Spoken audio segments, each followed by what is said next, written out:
When Honda released first details of the 2019 CRF450L, Honda fans rejoiced as KTM, Beta, and Husqvarna grit their teeth, knowing very well the European domination of the hardcore dual sport segment is in jeopardy.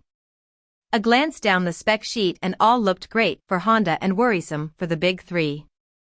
Until nearly the last line of the sheet, 289-pound curb weight?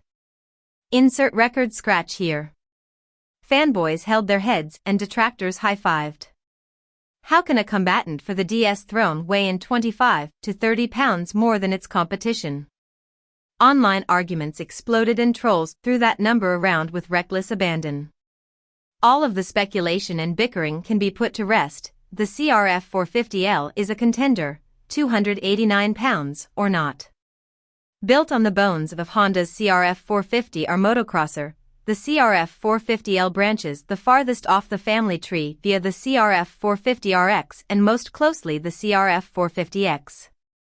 All share the same basic architecture, a 449.7 cubic centimeters overhead cam unicam engine, twin-spar aluminum perimeter frame, and premium Showa suspension. Journey from the R model through the RX to the X and the frame gets a bit wider in the hips to accommodate a 6-speed wide ratio transmission. The rear wheel morphs into an 18-inch hoop rather than a 19-incher and the tank capacity grows by just a third of gallon to 2.01 gallons.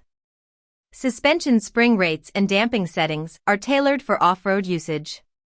But don't underestimate the effort to make the jump from the X to the CRF450L. While the press materials will have you believe the genealogical makeup between Ken Roczen's MXer and the L is trivial, in fact the amount of work to bring this dual sport to market is monumental. Larger, more efficient radiators cool an engine that shares about 70% of the parts with the R, RX, or X.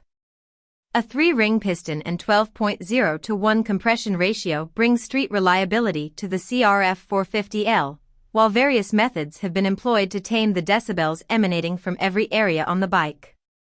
Of course, the muffler is larger and contains a catalytic converter. Plastic cover and skid plates do double duty as protective parts while damping noise from the engine. Rubber-damped sprockets and a sealed chainwork with IRC tires and a urethane-injected swing arm to quiet road noise. On top of all that, add emissions equipment such as an air injection system, charcoal canister, and ratcheting fuel cap.